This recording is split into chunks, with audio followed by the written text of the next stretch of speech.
സദ്യക്കൊപ്പവും ഊണിനൊപ്പവും വിളമ്പാൻ പറ്റുന്ന പുളിയിഞ്ചി അല്ലെങ്കിൽ ഇഞ്ചിക്കറിയാണ് ഇന്ന് നമ്മൾ തയ്യാറാക്കുന്നത്.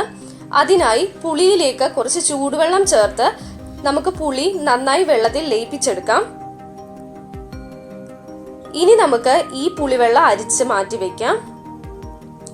ഇനി ഒരു ചട്ടി അടുപ്പത്ത് വെച്ച് ചൂടായ ശേഷം അതിലേക്ക് എണ്ണ ഒഴിക്കുക.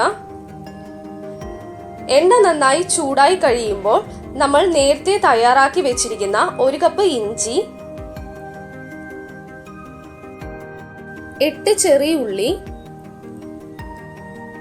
2 പച്ചമുളക്, അല്പം കറിവേപ്പില എന്നിവ ചേർത്ത് കൊടുക്കാം. ചാനൽ ഇനിയും സബ്സ്ക്രൈബ് ചെയ്യാത്തവരുണ്ടെങ്കിൽ ഒന്ന് സബ്സ്ക്രൈബ് ചെയ്യുക. നിങ്ങളുടെ അഭിപ്രായങ്ങളും നിർദ്ദേശങ്ങളും താഴെ കമന്റായി രേഖപ്പെടുത്തുക.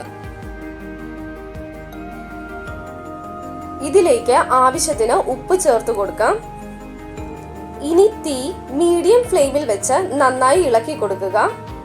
ഇത് ഗോൾഡൻ ബ്രൗൺ കളർ ആകുന്നത് വരെ ഇളക്കി കൊടുക്കണം. ഇനി ഇതിലേക്ക് 1/2 ടീസ്പൂൺ മഞ്ഞൾപ്പൊടി, 1/2 ടേബിൾ സ്പൂൺ മുളക് പൊടി, 1/4 ടീസ്പൂൺ കായപ്പൊടി എന്നിവ ചേർത്ത് ഇളക്കി യോജിപ്പിക്കാം. പൊടികൾ കരിഞ്ഞു പോകാതെ പ്രത്യേകം ശ്രദ്ധിക്കണം.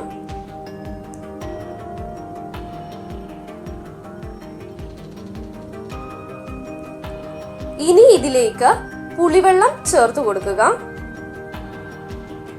നന്നായി തിളച്ചതിനു ശേഷം അല്പം ശർക്കര വെള്ളത്തിൽ ലയിപ്പിച്ച് അരിച്ച ശേഷം ചേർത്ത് കൊടുക്കാം. നിങ്ങളുടെ മധുരത്തിനനുസരിച്ച് വേണം ശർക്കര ചേർത്ത് കൊടുക്കുവാൻ. ഇനി ഇത് കൈവിടാതെ ഇളക്കി കൊടുക്കുക. നന്നായി കുറുകി വന്നതിനു ശേഷം തീ ഓഫ് ചെയ്യാം. സ്വാദിഷ്ടമായ ഇഞ്ചിപ്പുളി തയ്യാറായിരിക്കുന്നു. ഇതുണ്ടാക്കി ഒരു ദിവസം വെച്ചിട്ട് സെർവ് ചെയ്യുന്നതാണ് ഉത്തമം. ഇൻഗ്രീഡിയൻസിന്റെ ലിസ്റ്റ് ഡിസ്ക്രിപ്ഷനിലുണ്ട്.